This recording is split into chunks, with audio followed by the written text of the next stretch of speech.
passage just because I want to draw my attention, because I've never seen this on a t-shirt or a coffee mug.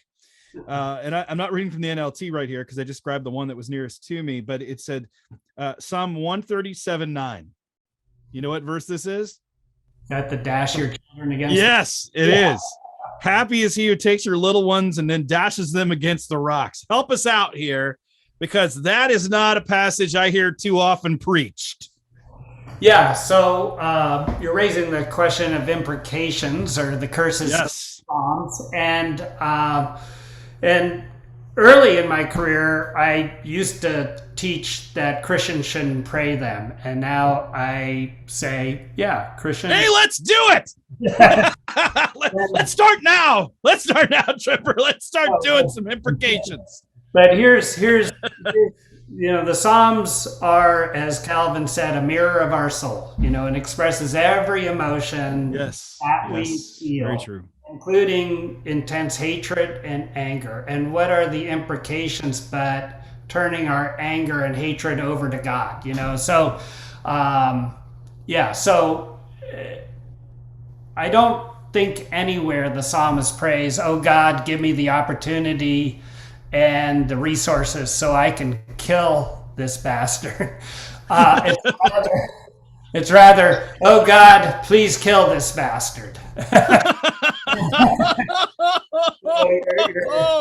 So the alternate is, and the reason why I was a student in actually Melbourne, Australia. I was teaching a course at the Presbyterian Seminary there on the Psalms, and I gave my line about how Christians shouldn't pray it, and he came up to me afterwards. He goes, Tremper, with all due respect, I have to disagree with you, because if I couldn't pray those Psalms to God, I would have killed this guy, And he went on to explain how he invited this person into his house when he was having hard times. Next thing you know, he was having an affair with his wife, and they ran off. And he goes, if I just bottled that emotion up and couldn't express it to God, and that's one of the points we make in Cry of the Soul, is there's a difference between the grumbling in the wilderness and the lament psalms that express anger and disappointment. Because in the wilderness, they're not talking to God, they're complaining about God. In the Psalms, they may be complaining about God, but they're complaining about God to God. To God, which is different. Yeah. So again, I think the idea is we can come to God, express every emotion that we feel, including our anger and our hatred, and even our anger toward God. Read Psalm 77.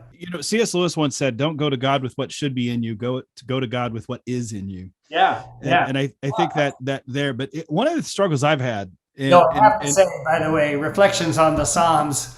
Yes. Is one of the worst books written on the Psalms. What? No! I'm sorry. No! No, so I'm a big C.S. Lewis fan, but he's one who calls the imprecation sub-Christian.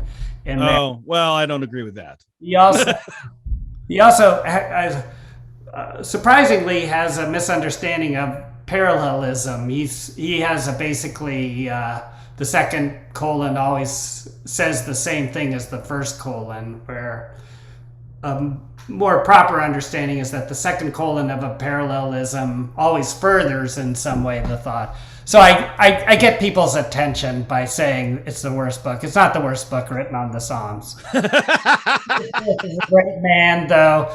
I prefer Tolkien in the area of myth making. You say you just knocked out one of the Protestant saints right there. That's